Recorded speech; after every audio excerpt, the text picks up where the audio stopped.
Right now at 6, a veteran paralyzed by a rare disease battles to prove it's connected to his time in uniform. God wish this on anybody.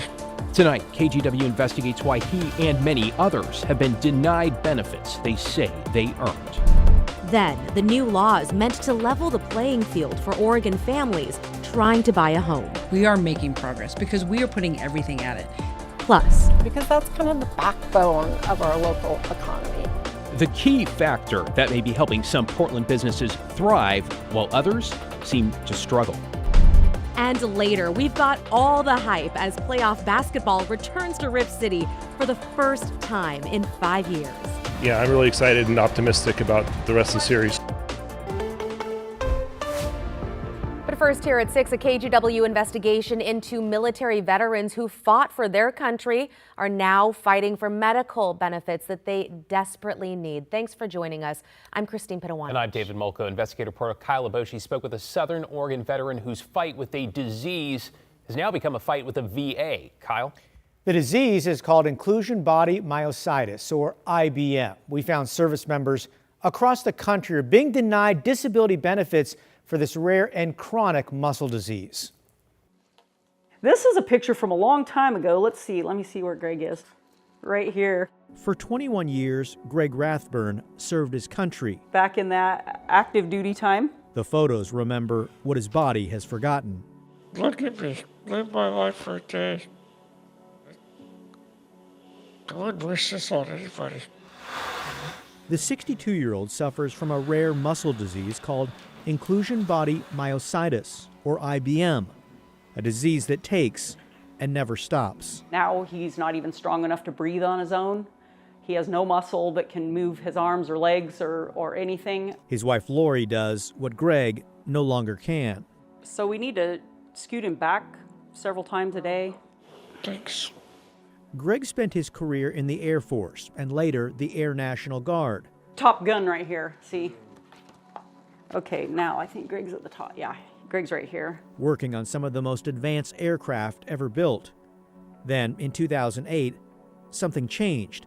He felt weak and shaky. He would feel like if a person felt if they were on a motorcycle and had been riding a motorcycle all day, just kind of vibrating, like a vibrating sensation. At age 44, doctors diagnosed him with IBM. So we kind of thought, yeah, it's a muscle wasting disease, but we'll get by, it's fine. IBM breaks down muscle tissue over time, slowly robbing people of their strength until they can no longer function on their own. What causes it is a mystery.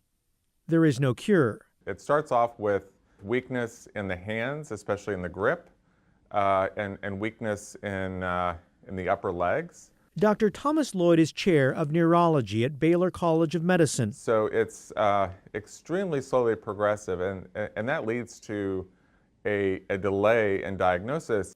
Greg applied for service-connected disability in 2009, hoping for full benefits from the Veterans Administration. But the VA said no. He filed an appeal, but it too was denied. I fully, wholeheartedly believe that his exposures during the military service is what caused this disease. There's no family history, no genetic markers. Greg and his wife were left wondering, looking back at the years he spent as an avionics technician, the harsh chemicals that came with the job, and his work on the SR-71 Blackbird, an aircraft notorious for leaking jet fuel. Whether that exposure triggered IBM is a question researchers are still trying to answer. But, there was no training as far as the realization that these things can hurt you. Just wasn't talked about. 6 years later, Greg tried again, this time with a letter of support from a neurologist. The VA's answer was in black and white, once again denied, because the condition neither occurred in nor was caused by service. We gave up. There's an emotional part that goes along with all of this, and you can only put so much effort into so many things. Across the country, other veterans face the same battle. IBM often doesn't show up until years after service, sometimes decades later. The Veterans Administration does not recognize inclusion body myositis as a disease that exists. Every doctor you go into and you say, well, what do you have? He said, IBM. Never heard of it. It's a disease most people don't even know they have until they get to the point where they're falling down. Depending on the study and how you do the math, advocates believe the number of veterans diagnosed with IBM may be anywhere from 6 to 19 times higher than the general population. That's a wide range. The problem, nobody formally tracks IBM diagnosis. Once we saw this, we realized, hey, this is real. Veterans really are getting this orders of magnitude higher than the civilian population. Attorney Carrie Baker, who's been fighting for many of these veterans, says not every VA claim requires a direct medical link. For some conditions, the law simply presumes military service is to blame, like Vietnam veterans exposed to Agent Orange, or any veteran diagnosed with ALS or Lou Gehrig's disease. There's no pattern to their military service other than military service itself. That's the way ALS was. VA could not find a pattern as to why veterans were getting it at such a higher clip. It seems to be the same way here. For Greg and Lori, the financial reality is stark. Service-connected benefits would have meant more support from the VA, help with medical equipment, travel, and the cost of modifying their home. If he was 100% service connected, I don't know how much it is, but I know that they will help with a lot more modifications and things. So we paid out of pocket for all of this. Lori has put her life on hold. She retired early to take care of Greg. It's a job that doesn't know hours or days off. Just scratch my ear. This one. Oh, thank you. Little things like that all day long. Scratch this, move my arm. For 21 years, Greg Rathburn served his country. The disease has taken almost everything, but he's still fighting. Not for himself, for the veterans who come after him. For us now at this point, it's not so much about the money. It's not so much about the monthly income.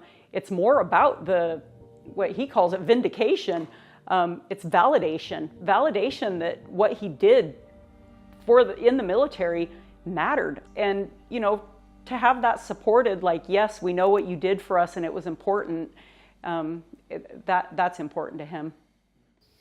So what does the VA have to say about this? We asked, specifically about Greg Rathburn's case and more broadly about IBM. In a statement, a spokesperson wrote, Mr. Rathburn's IBM claim was denied because the evidence presented did not establish that this disability began during active duty or was related to his military service. Greg filed another claim with the VA in early April, which is currently being reviewed. The spokesperson went on to explain VA continues to investigate IBM and asked the National Academies this year to conduct a new comprehensive study on this condition.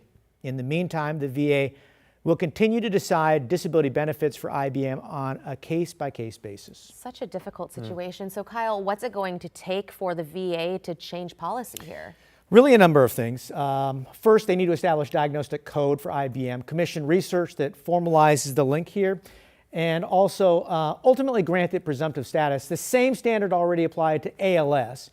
Worth noting, this is part of a national project we've been working with reporters around the country, which has captured the attention of lawmakers as well. They've vowed to take action and hopefully change the system. In May, we'll release our full investigative project called Diagnosis Denied, and it'll be streaming on KGW+. Really looking forward to that. And to your point, though, in the story where you said not a lot of people know this disease existed or knew, I didn't know, but now thanks to your reporting, a lot more people will. Yeah. Appreciate it, Kyle. I'm looking forward to the follow-ups there. Let's get to your headlines now. We've now learned the name of a 20-year-old man shot and killed in Vancouver. The medical examiner says Gurlen Caetano was shot in the head in a parking lot Saturday morning off Southeast 118th and Mill Plain. Caetano died Sunday morning. Vancouver police are still searching for the shooter. They ask anyone with information to please give them a call. A local nonprofit is out thousands of dollars after someone stole a tractor from their farm in Gresham. The nonprofit, called the Feed 'em Freedom Foundation, is a Black-led regional food hub that focuses on food distribution and getting quality food into food pantries. But last Friday, they discovered their tractor and other farm equipment worth over $25,000 was stolen while they were out of town. The foundation has a GoFundMe to try and raise money so they can get back to helping the community. Right now, we just really need that essential equipment to be able to get back at it. With serving 300 families, those families need access to food. And we're really in a tough spot. A lot of folks are right now, but it doesn't mean that you should take from us. While Gresham police say they regularly see some heavy equipment theft, there's no evidence at this point to connect the theft to a larger trend.